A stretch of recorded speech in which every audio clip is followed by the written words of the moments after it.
This is too low. Okay. There we- How are you? I'm good. How are you doing? My quick little intro, then we'll go right into it. Okay. Okay, cool. Welcome to another episode of Live Nation Urban Presents Meet the Founders. This is our last episode in our Wellness Edition. I'm your host, Brandon Pinky, and I'm here today with the amazing Ebony Harris, who's a licensed relationship expert and the co-founder of Melanin and Mental Health. Ebony, Yes. pleasure to meet you.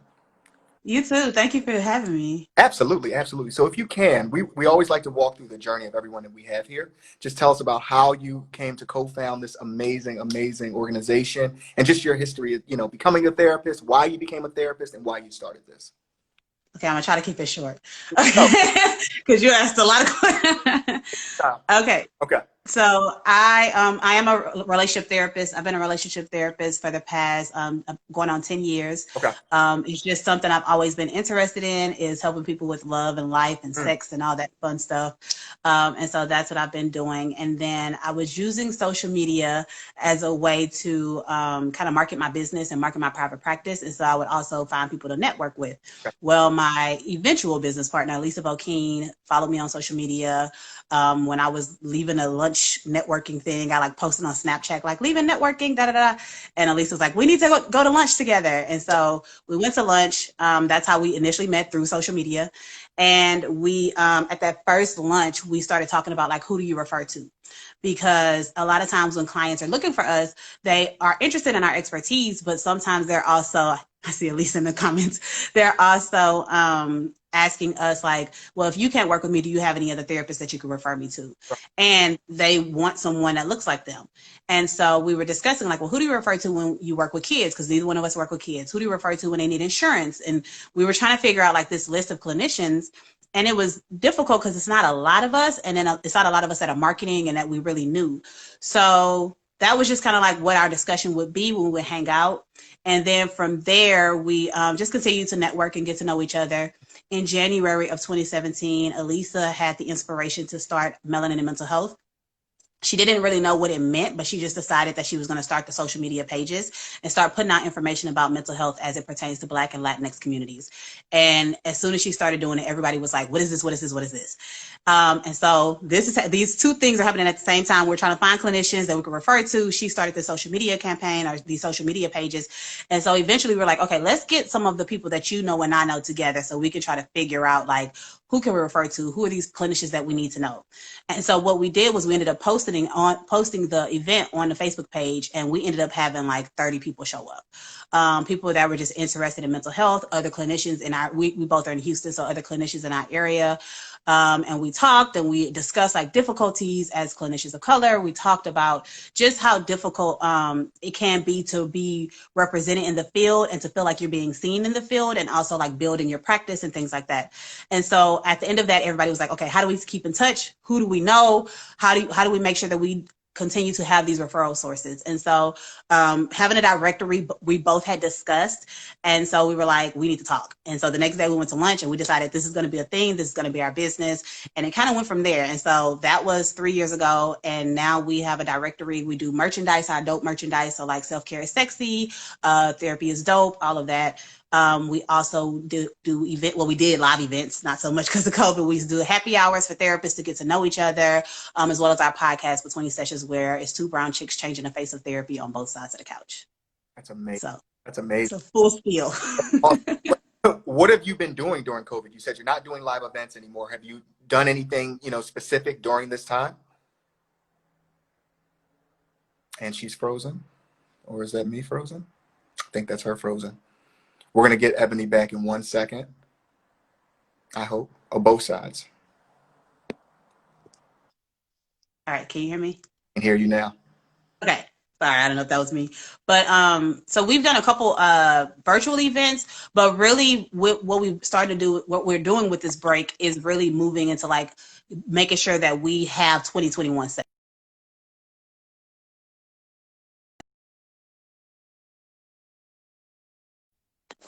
See, let me make sure I'm I don't know if I need to get on the Wi-Fi or off the Wi-Fi. It's all good. It's all good. Okay. We're good. We're not good. Can you guys hear me right now? I just want to make sure it's not on my end.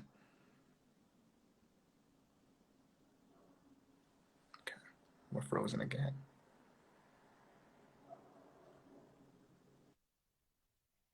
Connected to the Wi-Fi. I hope I'm good. So we've done like a couple virtual events, but we're really taking our time to really revamp melanin and mental health.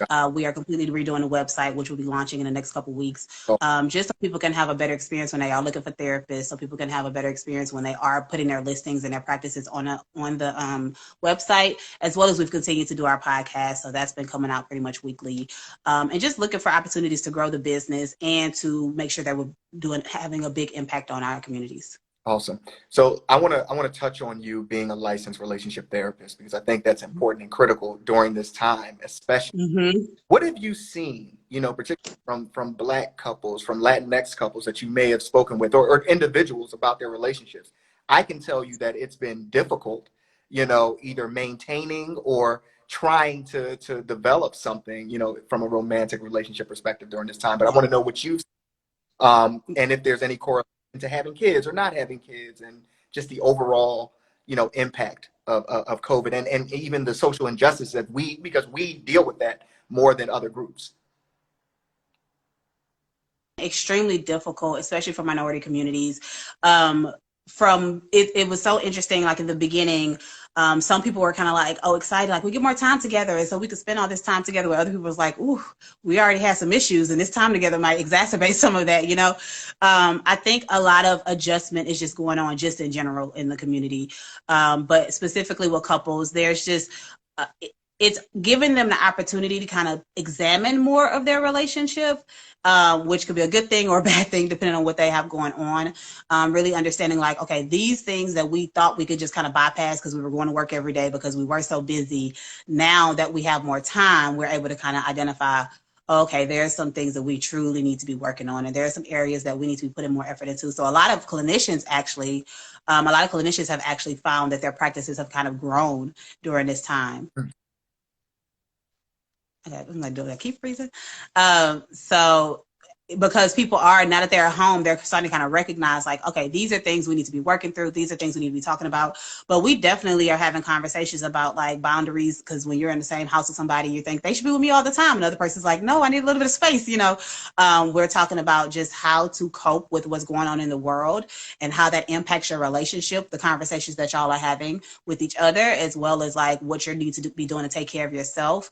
It's a lot. I think it's interesting how people spoke about COVID and talked about COVID in the beginning, and then how it's kind of transitioned into like there's so much happening with the George Floyd and Breonna Taylor and the protests and all that kind of stuff. It's truly impacting like our communities and then how we interact with each other. For sure. I'm going to speak for myself personally. Like this week, I probably had a minimum of 9 Zooms Mm. and you put that on top of us hearing about, the conviction for one of the officers, for Breonna Taylor, us having Not for Breonna Taylor, but yes, for shooting a wall. exactly. And we're dealing with social unrest in general. On top of Mm-hmm. now, I'm working more. I don't even have time to decompress, to really think about things, and which then leads to issues when we're talking about those personal or romantic relationships. Yep. How do what are those conversations with someone who may work a lot, who, doesn't have necessarily a 9 to 5? The music industry is not a 9 to 5 job. There are other, if Right. you're a doctor, if you're, an attorney and you're working, around the clock. How do you deal with that, and also deal with, your life and things that are happening, within, the world in general? Right. Right. A big part of it is being intentional with your time and setting boundaries. I completely get, I'm an entrepreneur, so my work days sometimes start at 6 a.m. and end at 10, 11 o'clock while I'm on my couch trying to watch TV or do something to decompress, but I'm still working. So I think we have to be a lot more intentional with how we spend our time, especially when you're talking about significant others or even family and friends. Like when I'm with you, I need to be focused on you. I need to make sure that we are actually engaging. Um, when we're together, we're actually focused on each other and engaging. And not like distracted, right? And so that means that I have to make sure I get to a place in my work where I can feel comfortable in stopping and actually focusing my energy here. But then along with that, how do you set boundaries with work? Are there options for you to say like, hey, I need to be done by 10 p.m. every night, right? And if something comes up, maybe I'll check my email once, but is it necessary for me to be attached all the time, right? Is it necessary for me to be on call?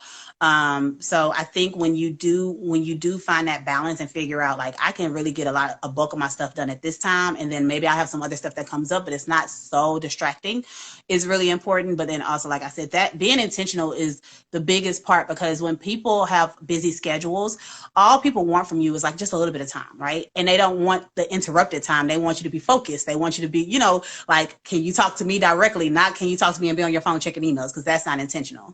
I've gotten cussed out in the past for that. You know what I mean? It's so difficult to be intentional. You know, It is. so difficult. I think, I've heard therapists say that before. I've heard individuals say that before, be intentional.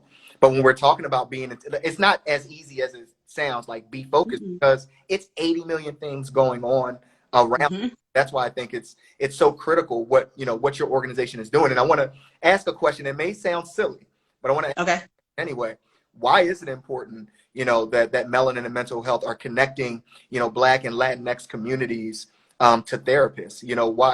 What's so significant about that? Do you have to have therapists that look like you that actually can assist you, or not? Like, what is the value in doing that?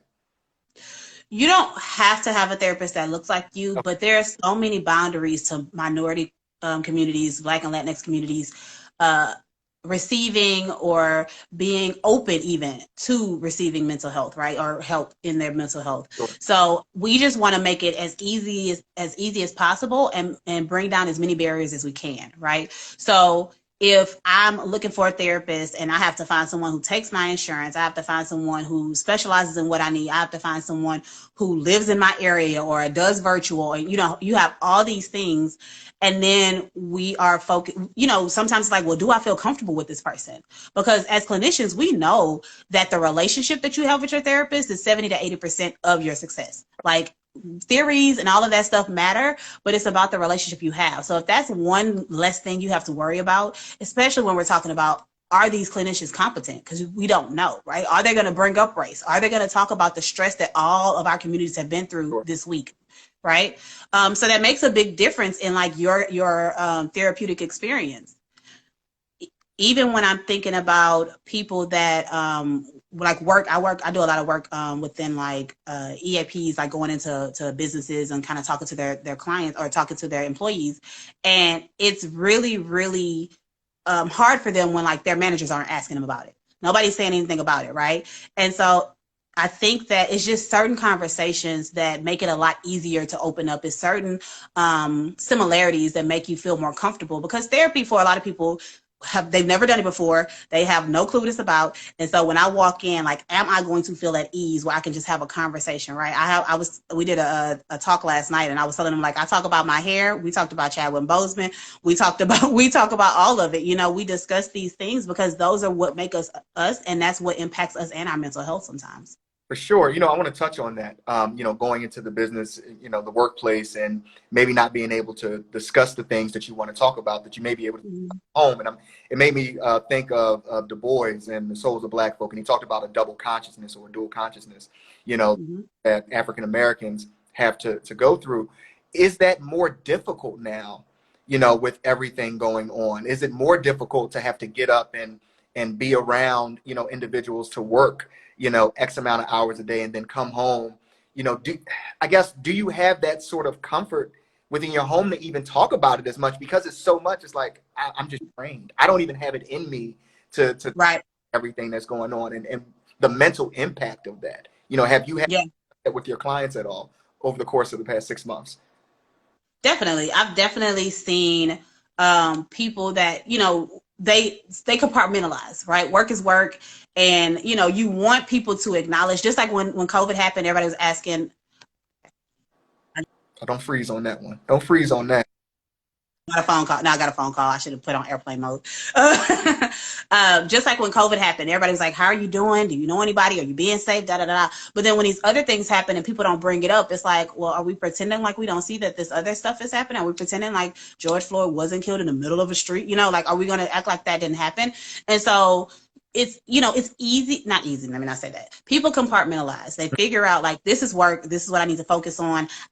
This isn't a space for me to have those conversations. And hopefully, one of the things I talk about when it comes to self-care for Black and Latinx communities is, do you have a space where you can kind of like take off that armor, where you can be just like authentic in who you are and have these conversations, or not, or just laugh and pretend like the world around you is not happening? Like, do you have those options? Because a lot of times we don't. And going to work every day, trying to either avoid people asking, you know, they want to talk about the protests, but not the murders, you know, or people that want you to educate them, or people that are like, you know, questioning the validity of whatever has happened. It's a lot. There's a term we learned a few years ago through one of our podcast guests, actually. It's called racial battle fatigue. And it's basically looking at how minorities go through life on this constant, like, with all this constant tension, waiting for something to happen, right? Because there's always this like discrimination, stereotypes, racism, da da da, and like you're kind of trying to deflect it, right? Like pretend like it's not happening. I didn't really hear that comment. You know, yeah, it was a microaggression, but I'm trying to pretend like it wasn't anything, and so that creates stress, and we literally have physical symptoms of this just trying to live every day in brown skin, and so it's a lot. Yeah, for sure. And I want this to be a space, and it's not necessarily a question right now, but this is an opportunity for individuals. I remember Michelle Obama said, she may be suffering from mild depression, and I've been paying attention to just so many of my friends and family and other colleagues, and I feel like everyone is suffering from something, because I know I'm not Mm-hmm. the same person that I was, on March 12th before everything. Right. I'm not, Right. and I've found myself being, colder to individuals, or actually lessening or losing certain relationships because of how I was acting, because I think other vulnerabilities were coming out, because Mm-hmm. I was now by myself. I had to think more. I'm someone that's Yeah. traveling, 3 to 5 times a week, and now I'm just home, and that leaves Right. with me. And then on top of that, we're dealing with all of the racial injustice. We're dealing with an actual pandemic that's affecting everyone around the world, where I can't even get up and go travel without Mm-hmm. really having to take a test, and or you're not allowed to be here. So when you take a bigger scope at all this, I just think everyone just needs to understand that it's okay if you're not 100%. It's okay if Yeah. if you don't have the energy to do something that you used to do at 8 o'clock a.m. every day, and you just don't have the energy to do it, then don't do it. I just wanted to say, Right. and it's important for us to really. It's extremely important. Yeah.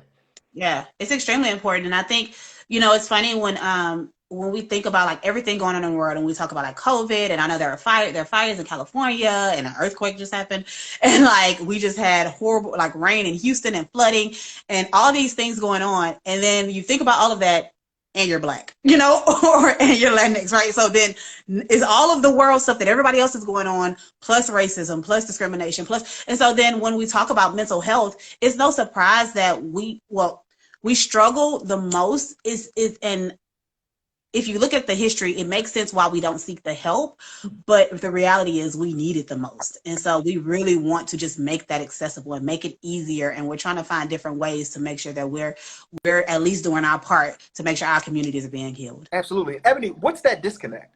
We need the most help. We seek it the least. Why is Mm-hmm. there such a disconnect in our community? Because we don't have systems that we can trust. Hmm. Anytime that when we look at the history of our people, and we look at when the government says they're going to help us, it's truly not help. Right. And so it's really difficult to believe that I can go to this professional, or I could go to this person, and I don't have to worry about them labeling me diagnosing me, calling CPS on me, telling my business, whatever the case may be. There's a lot of history of distrust when it comes to the systems that are meant to help us. And so this is why we do what we do. We want to make it like, look, I'm a therapist and I dance and I hang out and I talk and I talk like everybody else. Like it doesn't have to be this like hierarchy. I have had similar life experiences as a lot of other Black people, and so it doesn't have to feel so disconnected, but we have to show other ways. We have to show representation of professionals, Black professionals, Latinx professionals in the mental health field, so people can start to realize, okay, it's not like this system that's out to get me, Right. that they truly are there to help. That's awesome. Well, Ebony, this is going by way quicker than a lot of my conversations. No, this has been amazing. Where can you Yeah. find out more about melanin and mental health? Excuse me. Definitely follow us across social media, Melanin and Mental Health, Melanin Health on Twitter. Shout out to Elisa Bokeem, my business partner. She is the marketing guru. Our page has blown up. She's done all, and that's all her. I take no credit for that.